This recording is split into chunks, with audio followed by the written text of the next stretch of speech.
Okay, Assalamualaikum warahmatullahi wabarakatuh kepada semua murid-murid tahun 5 usaha. Apa khabar semua? Okay, jadi cikgu harap kamu berada dalam keadaan sihat pada hari ini untuk mengikuti PDPR kita, dan terima kasih cikgu ucapkan kepada semua yang telah pun mengikuti PDPR kita pada minggu lepas. Minggu lepas ada 25 orang yang telah pun mengikuti PDPR kita, sama macam minggu sebelumnya. Tahniah. Okay, jadi sebagaimana yang cikgu janjikan, tahun ini pada kali ini cikgu akan berikan hadiah kepada kamu, yang salah seorang daripada kamu yang telah pun mengikuti PDPR pada minggu ini. Jadi siapakah dia? Jom kita buat undian sekarang. Siapakah dia? Okey, yang berada di nombor 17. Siapa dia yang nombor 17 tu? Orangnya ialah Nur Awani Dania binti Zulkifli. Jadi tahniah Nur Awani Dania, ini hadiah untuk kamu. Okey, sebuah kotak alat tulis. Okey, jadi bolehlah ambil hadiah ni nanti di pondok pengawal sekolah kita. Okey, tahniah, dan kepada yang lain teruskan mengikuti PDPR kita pada minggu ini dan minggu-minggu seterusnya. Jadi apa yang kita nak belajar pada hari ini? Okey. Jadi hari ini kita nak belajar tentang mesin kompleks. Minggu lepas kita dah belajar tentang mesin ringkas. Hari ini kita akan belajar tentang mesin kompleks, dan objektif yang kita nak capai hari ini ialah menyatakan apakah yang dimaksudkan dengan mesin kompleks dan mengenal pasti mesin ringkas yang terdapat pada mesin kompleks. Jadi daripada objektif kedua ni, rasa-rasanya dah boleh bayangkan dah apa maksud mesin kompleks tu. Okey. Mengenal pasti mesin ringkas yang terdapat pada mesin kompleks. Jadi nampak kat sini macam dalam mesin kompleks tu ada mesin ringkas, kan? Okey. Okey, objektif kita yang pertama, maksud mesin kompleks. Mesin kompleks merupakan alat, sama macam mesin ringkas, dia adalah alat lah. Okey. Alat, bila kata mesin ni, dia alat lah. Alat yang macam mana? Yang terdiri daripada gabungan lebih daripada satu mesin ringkas. Minggu lepas kita dah belajar 7 mesin ringkas termasuk tuas, kan? Itu semua adalah mesin-mesin ringkas. Tapi mesin ringkas ni kita boleh gabungkan dia membentuk satu alat lain yang lebih kompleks, yang lebih rumit, yang kita namakan dia sebagai mesin kompleks. Okey. Jadi mesin kompleks, cikgu ulang sekali lagi, alat yang terdiri daripada gabungan lebih daripada satu. Tak kira 2 ke, 3 ke, 4 ke, 5. Okey. Mesin ringkas. Tak semestinya 2, mungkin 3. Dalam tu mungkin ada 4. Okey, kalau satu saja kita tak boleh panggil dia mesin kompleks. Kita panggil dia mesin ringkas sahaja. Okey, ini adalah contoh beberapa mesin kompleks. Okey.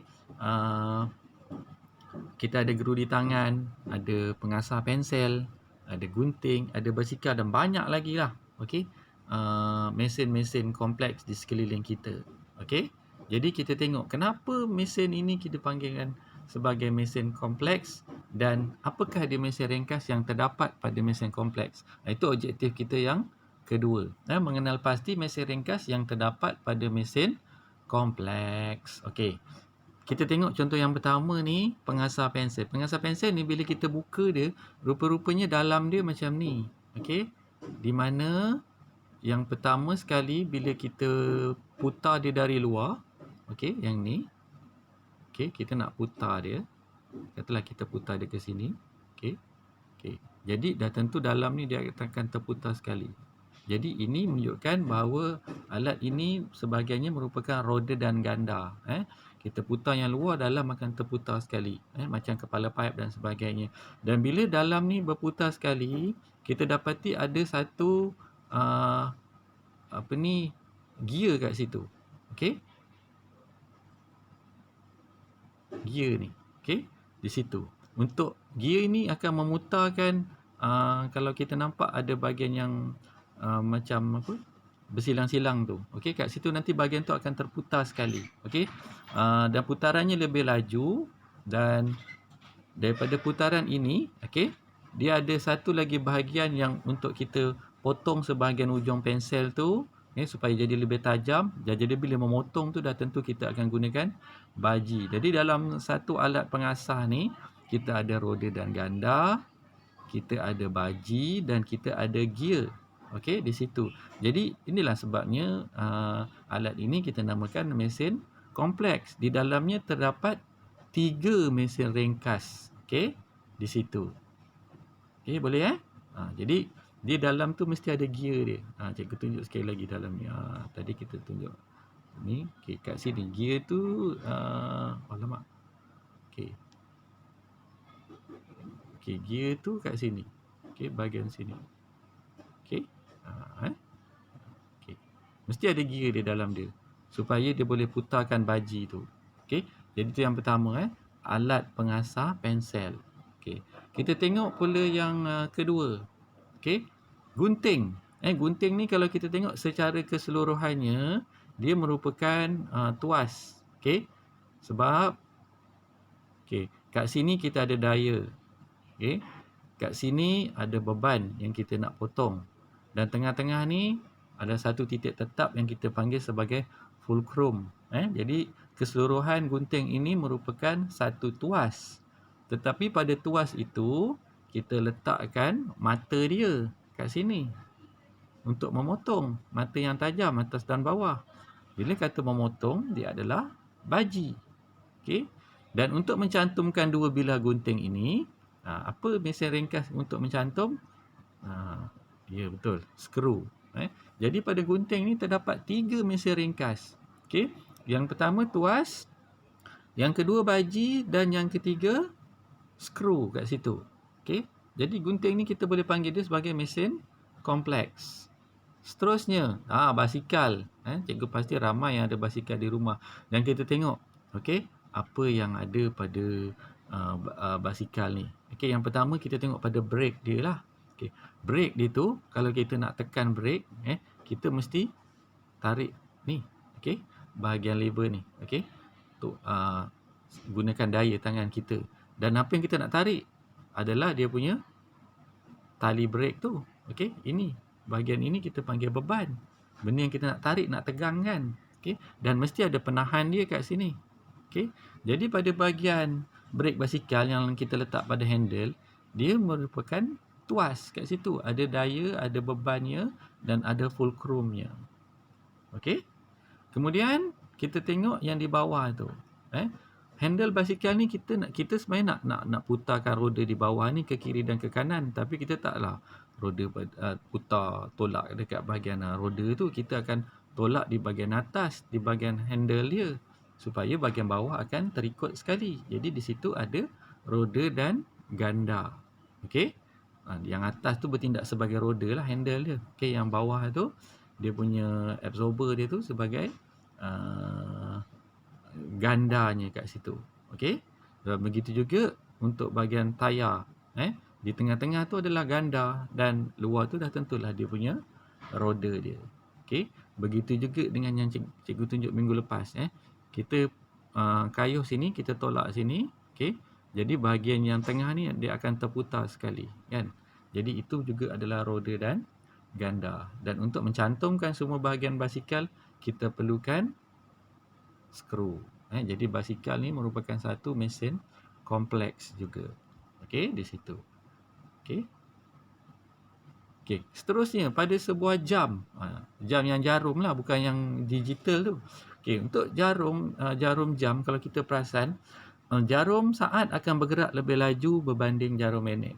Jarum minit bergerak lebih laju daripada berbanding jarum jam. Jadi kita ingat minggu lepas kita belajar tentang gear. Okey. Gear ni untuk menukar kelajuan sesuatu benda, kan. Jadi kalau kita tengok kat situ, di dalam jam kita akan jumpa banyak gear. Okey. Jadi gear-gear ni lah untuk menggerakkan jarum-jarum jam dengan kelajuan yang berbeza dan dia saling berhubung antara satu sama lain. Cuma nak gerakkan gear yang pertama, dia tentu dia guna bateri lah. Okey. Jadi dalam jam pasti kita akan jumpa banyak gear, dan untuk kita laraskan masa kita, biasanya kita akan tarik bahagian tombol tepi jam ni. Okey. Okey. Di bahagian tepi ni, okey, ada satu tombol ni. Bila kita putar dia, okey, di sini, okey, dia akan bergerak, yang bahagian tengah ni dia akan putarkan gear-gear tu. Jadi kat sini kita ada roda dan ganda kat situ. Okey. Di mana bila kita pulas tombol tu, bahagian dalam tu ada satu batang macam jarum tu, dia akan berputar dan dia akan gerakkan gear yang dekat dalam jam tu lah. Okey, jadi ini adalah roda dan ganda. Okey, jadi pada sebuah jam sekurang-kurangnya ada gear dan juga roda dan ganda. Okey, kita tengok yang seterusnya. Kereta sorong. Rasanya cikgu dah tunjukkan minggu lepas, minggu sebelumnya. Dalam sebuah kereta sorong, kalau kita perasan, okey, secara keseluruhannya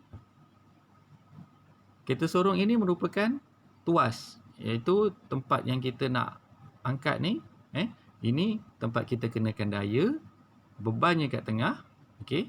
Manakala kat bawah ini sebagai penahan dia, roda tu adalah fulcrumnya. Okey. Beza dengan gunting tadi, fulcrum kat tengah. Kalau kita sorong ni, yang kat tengah dia beban. Okey. Kemudian dekat roda kereta sorong dah tentulah dia adalah roda dan ganda. Okey, roda tu di luar, bahagian batang yang tengah tu adalah ganda. Dan untuk kita cantumkan kereta sorong ni dengan rodanya dan sebagainya, dah tentu kita gunakan skru juga, macam basikal juga. Okey. Jadi ini adalah mesin-mesin ringkas yang terdapat pada kereta sorong. Jadi kereta sorong tu mesin kompleks sebenarnya. Sebab dia terdiri daripada beberapa mesin ringkas. Okey. Kita tengok. Ini gerudi tangan. Jarang kita jumpa benda ni, tapi kat bilik RBT adalah. Okey. Gerudi tangan ni kita akan tebuk kayu, tapi gunakan putaran, tenaga tu datang daripada tangan kita lah.